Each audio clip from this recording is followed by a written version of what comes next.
Hi, Michelle here from Bloomella, and thank you so much for joining me for another Bloom in 5. I am painting 5 pretty spring bird eggs. If you would like to see how I created these and the techniques used, then stay tuned.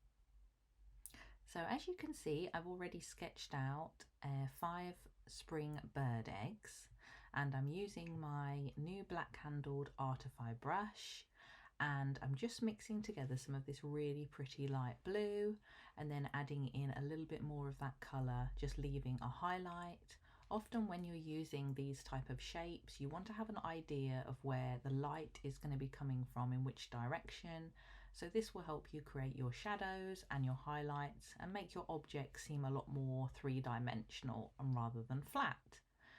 We're using a different coloured blue here, more of a sea blue, and it's got a lot more grey to it. So we're using that, and as you can see, the highlight is more at the top on this one, so we're leaving that lighter and we're adding a little bit more blue at the bottom. So we're just adding that down. As you can see, for my Patreon members, I'm adding the colours to the side so I can list all of the colours and mixes used, and I'm just creating those at the side. So our number 1 bird egg is a robin's egg. We've also got a blackbird, a song thrush, a great tit and a quail's egg. So these are the eggs that we are creating. As you can see, we've moved on to the song thrush, and we're using this lovely sap green, and I'm also adding some yellow to that and some like burnt sienna brown, more like a tan if you have that colour available as well, and we're just mixing those together and creating some dots. You may see some hand gestures that I'm doing, which is for the real-time video, like I mentioned, that will be on Patreon. So I'm just adding some speckles to this while it's wet, because if you're layering up the speckles of the egg, it's nice to have some below that are wet, and then you can add some on top as well for more detail. So you'll get the more blurred effect if you do the wet on wet technique. So I'm just adding a really pretty grey, a sort of creamy grey base to this one. It's like a really pretty beige, and then adding some more of those grey colour, that grey pigment colour at the bottom. And then this one is for our Great Tit egg, which is quite similar to the quail actually, but the quail has a lot more darker colours on it, and also a kind of cow print, if you see what I mean. It's got more larger sort of splodges on the egg, whereas the Great Tit is a little bit more of a delicate pattern. So with the quail egg, I'm just adding in that beige and then adding some of those sort of grey tones at the bottom. As you can see, that's where our shadow is. So, and I've put a little cue there so I don't get the quail and the great tit mixed up, because that is definitely something I would do. So it's quite easy, especially when you're talking while painting and you're doing 2 things at once. I know ladies are supposed to be great at that, and I am sometimes, but other times if I'm trying to focus on the colours and looking at reference images, yeah, it's more than 2 things at once, so I get very confused. I always say I get very confused easily, so I have to make these little notes to help myself remember. So as you can see, we've allowed the robin egg to dry a little bit, and we're going in just building up that colour, and you can see that's already starting to be a lot more three-dimensional. And then moving on to the blackbird egg, we're adding a lot more of that grey blue at the bottom just to create that slight variation. I've tried to choose 5 different style eggs and different coloured eggs while trying to keep them quite spring, because this is obviously a spring tutorial. So just trying to keep those a little bit varied to show the different styles, and then using a really dark blue black, just adding a little bit of that colour at the bottom. I try not to use too many blacks in my watercolour because it can make them appear quite flat, but just adding that in for a bit of shadow. And then as you can see, we're adding quite a lot of brown to the song thrush just to create that shadow, because it's quite dark at the bottom, and then adding a few little speckles as we go, building up that colour. And you've got that really pretty background texture of those little washes that are showing through underneath, and just adding some more of that sort of deep olive green and adding that round the base. And then moving on to the great tit egg, you can see I'm just doing another little bit of a grey wash over the brown, and it makes this really pretty effect because it's already dried a lot of the previous layer, so you can see those pretty bleeds just showing through.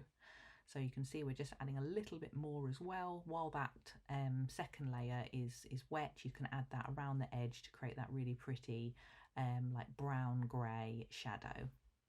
And then moving to the quail egg again, we're just doing the same technique but with more brown tones, just adding that in and doing some of those speckles and details as well before we add some of the larger patterns to that one. So just mixing a little bit of ochre, because on the robin there's really pretty sort of speckles. That one bled a little bit too much because the area was wet, and if you do make a mistake, it's really easy to just use a brush and just quickly wipe that up. And then I actually went off, I think I had some dinner and then came back and allowed that to thoroughly dry before, as you can see, the light changed slightly in the video there, and come back and actually allowed that to fully dry so I could paint that on top, because it just wasn't dry enough. The paint was a little bit too wet there, and I wanted to get quite precise little speckles like on a robin's egg. So there's some darker brown ones and some more ochre colour ones, and you can just scatter these around. Even if you're using a reference image, you don't have to do it exact to the image unless you want to. You can just add them all over wherever you see fit, just to create those little sweet speckles on the egg. And as you can see, we're just creating some of that little shadowing as well. The robin egg is quite delicate and quite simple, so we've just kept it like that for the robin egg. And then moving on to the blackbird, you can see we're just adding a few more darker speckles and a lot more shadowing at the bottom, just to create that difference between the highlight and the shadow. And just adding in some more specks using the tip of the brush. I've moved down to a smaller brush now. I like to use brushes 2, 4 and 6 for a little bit more detail, and I tend to use my 8, 10 and 12 for obviously larger washes, like for the start process. If you're doing like eggs or something like that, those brushes are ideal, and I'm just using my round brushes. I'm just doing some speckling there and then adding like a nice brown to the palette, and just mixing that up and just sort of initially doing a wash at the bottom, a very light small wash, and then speckling into the wash and also above it, and just creating that shadow and how those shadows are also moving up within the casing of the egg, and then just using a little bit of a wash over as well, just literally to make those speckles bleed. So it's created a really pretty effect. And then just adding a little bit more of that shadow using the brown with the contrast to the green, looks super pretty. And then moving on to the quail egg. I think I actually made a little bit of a mistake there, because as I said, I tried to do the Great Tit pattern on the quail, and I was like, actually that hasn't got like that burnt sienna in it. So I immediately just wetted my brush a little bit, used a bit of a paper towel, and immediately lifted that off, which is a great technique if you do make a little mistake with your watercolouring. So as you can see, we've added that to the correct egg. I knew I would get those confused. I probably spotted the cue and thought to myself, yep, this is the wrong one. Especially if they're painting like staggered on the, oh, dropped my pen there. If you're painting them staggered on the page, it's quite easy to get them mixed up. So it's quite handy to just do a little pencil note of the different names, especially if you're painting something quite similar like 5 eggs. So as you can see, the quail egg has got like quite a dark brown, and it's got these larger patches compared to the other eggs that are more like little tiny speckled details. And just doing a little bit of a wash at the bottom there. It's really nice to paint something so detailed and quite simple at the same time. It's really interesting in nature how you have like different objects like eggs that you sort of overlook, and people eat them every single day. And obviously these are hen chicken eggs, but I'm just saying, the little objects that you overlook in everyday life that are quite sweet to focus on and look at the individual details of sweet little birds, and people focus more on perhaps the bird than the egg. So it's quite nice to take time to appreciate the little tiny details that you can add, and it's quite a simple study as well, so it's quite nice and enjoyable and relaxed and low pressure. So it's quite a fun exercise to try doing something like 5 spring eggs. And you can see that I'm just adding a little bit more shadows to some of the eggs, just to help them look a little bit more 3-dimensional and just build up the colour. I will include the palette that I've used below, and the brushes that I've used, and you can see that real dark between the light and the dark contrast really helps bring the 3-dimensional object to life.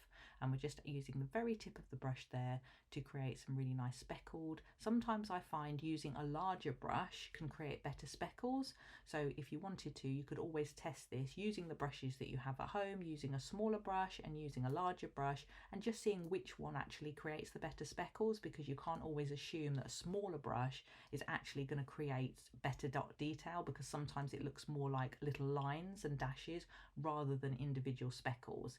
So it's a good tip to just try that out on a separate piece of paper, even if it's printer paper. It doesn't have to be expensive watercolor paper, because it's great to save that for your actual artwork. So that's a good tip if you wanted to try individual little dots. And then we're just adding a lot more of that brown in shadowing and patterning to the quail egg, and I'm really pleased with how these turned out. So thank you so much for joining me. Thank you so much for joining me here on YouTube.